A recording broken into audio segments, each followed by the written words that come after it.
আমি ভিক্ষা করে ফিরতেছিলাম গ্রামের পথে পথে। তুমি তখন চলেছিলে তোমার স্বর্ণরথে। অপূর্ব এক স্বপ্ন সম লাগতেছিল চোখে মম। কি বিচিত্র শোভা তোমার, কি বিচিত্র সাজ। আমি মনে ভাবতেছিলেন, এ কোন মহারাজ? আজি শুভক্ষণে রাত পোহালো, ভেবেছিলেন তবে আজ আমারে দাঁড়ে দাঁড়ে ফিরতে নাহি হবে।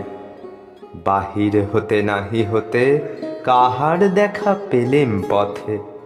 চলিতে রথ ধনধান্য ছড়াবে দুই ধারে। মুঠা মুঠা কুড়িয়ে নেব, নেব ভারে ভারে।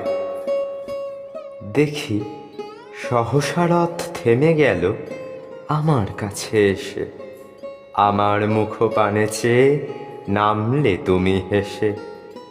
দেখে মুখের প্রসন্নতা জুড়িয়ে গেল সকল ব্যথা।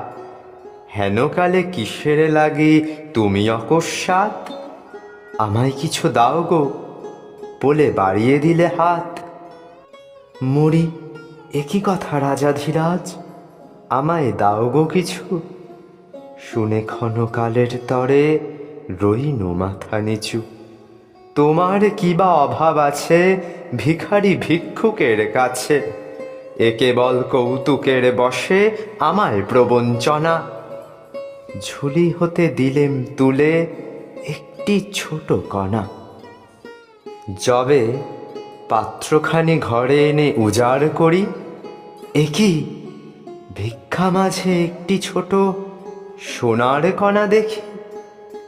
দিলেম যা রাজ ভিখারিরে, স্বর্ণ হয়ে এলো ফিরে। তখন কাঁদি চোখের জলে দুটি নয়ন ভরে। তোমায় কেন দিইনি আমার সকল শূন্য করে? তোমায় কেন দিইনি আমার সকল শূন্য করে?